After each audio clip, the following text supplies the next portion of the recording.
avaliação representou um aumento de 60 bilhões de dólares em relação à avaliação anterior divulgada pelo grupo em setembro passado. Naquela época, os custos estimados de recuperação e reparo somavam 349 bilhões de dólares. Os números aparentemente indicam que a maior parte dos danos ao país foi infligida nos primeiros 6 meses do conflito em curso com a Rússia, que começou no final de fevereiro de 2022.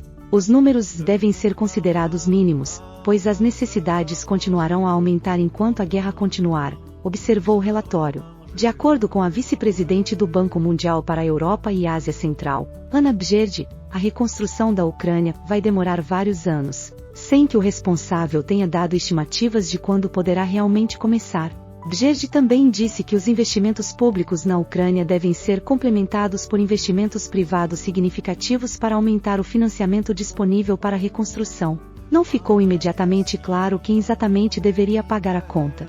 Segundo Chmigal, a quantidade de danos e necessidades de recuperação atualmente não inclui dados sobre a perda de infraestrutura, moradia e negócios nos territórios ocupados. O primeiro-ministro aparentemente se referia aos antigos territórios ucranianos que foram incorporados à Rússia no ano passado após referendos, regiões de Kherson e Zaporozhye ao lado das repúblicas populares de Donetsk e Lugansk, bem como a Crimeia, que se separou da Ucrânia e se reunificou com a Rússia em 2014 após o golpe de Maidan em Kiev.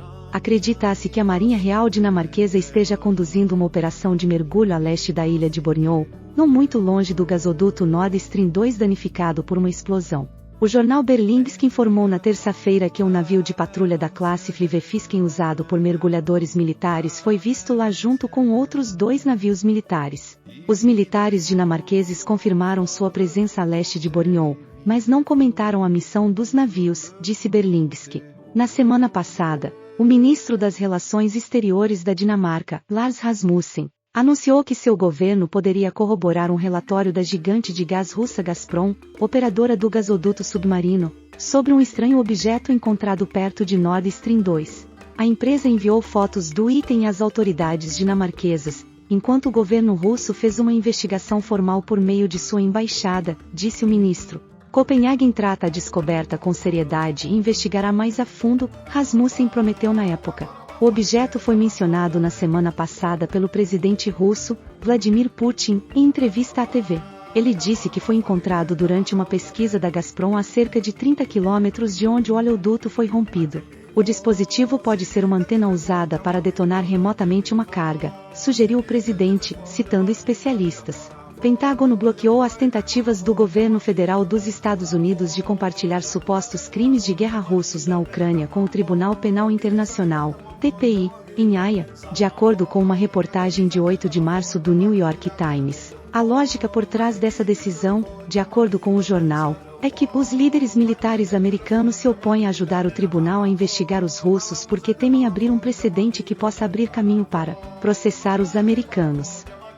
Isso agora gerou uma batalha entre agências dentro da administração do presidente Joe Biden sobre o que é certo e errado. De acordo com o NYT e funcionários com quem eles conversaram, o restante do governo, incluindo agências de inteligência e os departamentos de Estado e de Justiça, é a favor de apresentar as evidências ao tribunal. O presidente Biden ainda não tomou uma decisão sobre se os Estados Unidos manterão seu compromisso de ajudar a iniciativa europeia de processar supostos criminosos de guerra russos ou evitar abrir essa lata de vermes completamente. O Conselho de Segurança Nacional supostamente montou um comitê de diretores em nível de gabinete para discutir o assunto em 3 de fevereiro, mas, de acordo com funcionários citados pelo NYT, o secretário de Defesa Lloyd Austin era o dissidente. Ele teme que seus próprios homens possam um dia ser julgados em Haia, caso o aventureirismo americano mais uma vez mostre sua feia cabeça. Mesmo eventos passados, como a invasão do Iraque, ou operações ilegais atuais, como a ocupação da Síria e bombardeios de drones no Paquistão, podem levar a processos do TPI contra americanos. Os Estados Unidos há muito têm um relacionamento estranho com o TPI.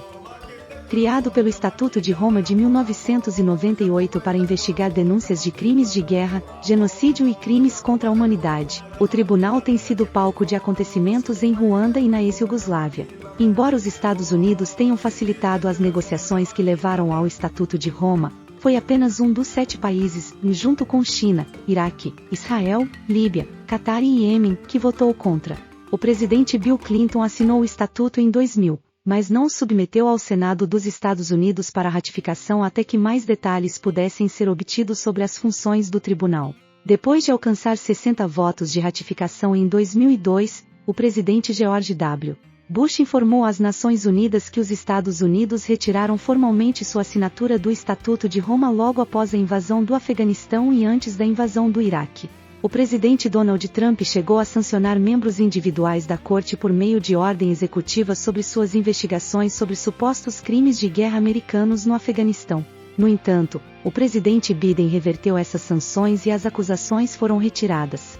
Notícias de última hora. Veja agora essas e outras notícias importantes. Veja aqui tudo o que aconteceu hoje no mundo. Olá, aqui é a Amanda, trazendo as principais notícias de hoje no mundo. Apoie nosso trabalho, seguindo, deixando seu like, ative o sininho para não perder as novidades ao longo do dia, compartilhe notícias verdadeiras. Me diga de onde você está vendo nossos vídeos.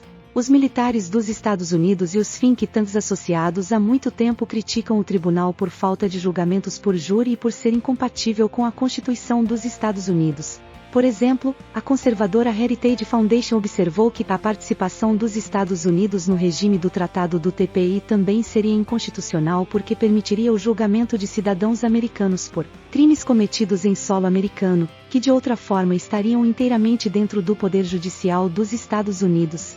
A Suprema Corte há muito sustenta que apenas os tribunais dos Estados Unidos, conforme estabelecido pela Constituição, podem julgar tais crimes.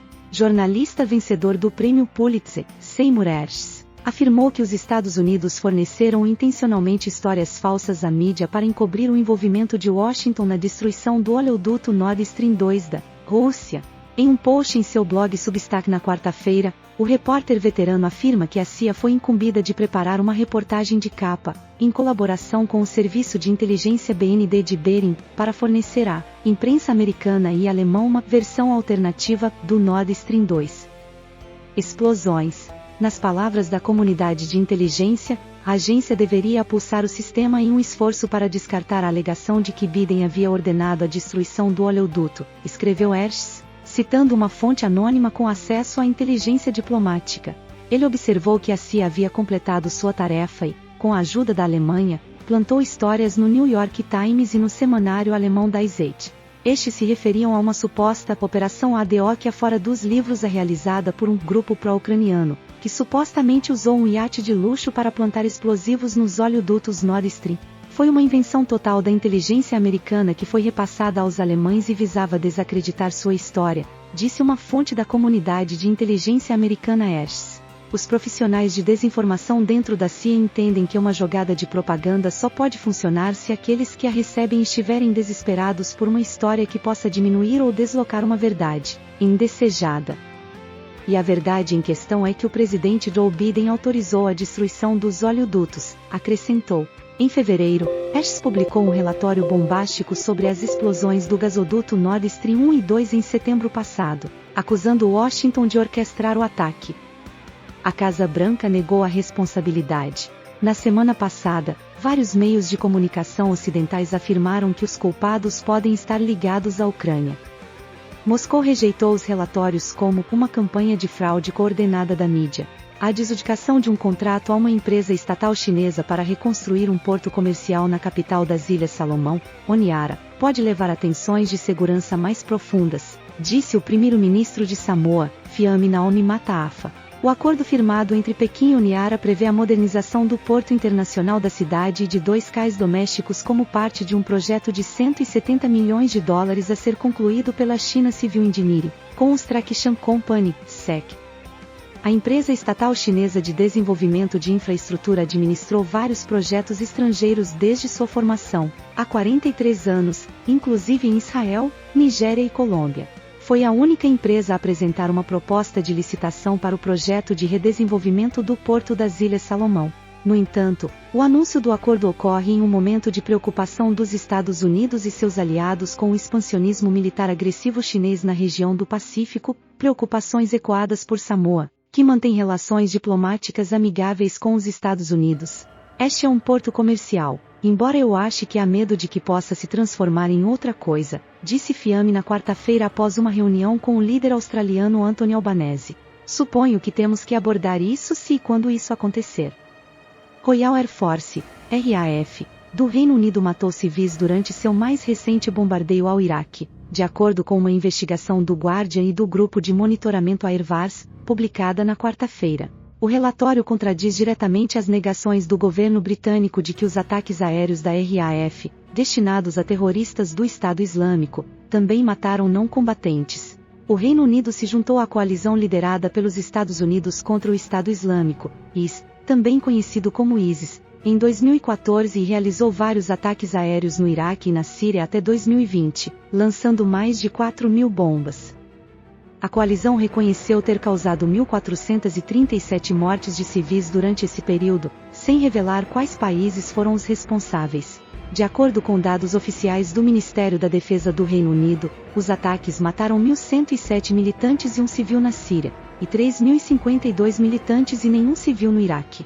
O Guardian e o Airvars, um grupo de monitoramento baseado no Reino Unido que rastreia as mortes de civis, investigaram a alegação.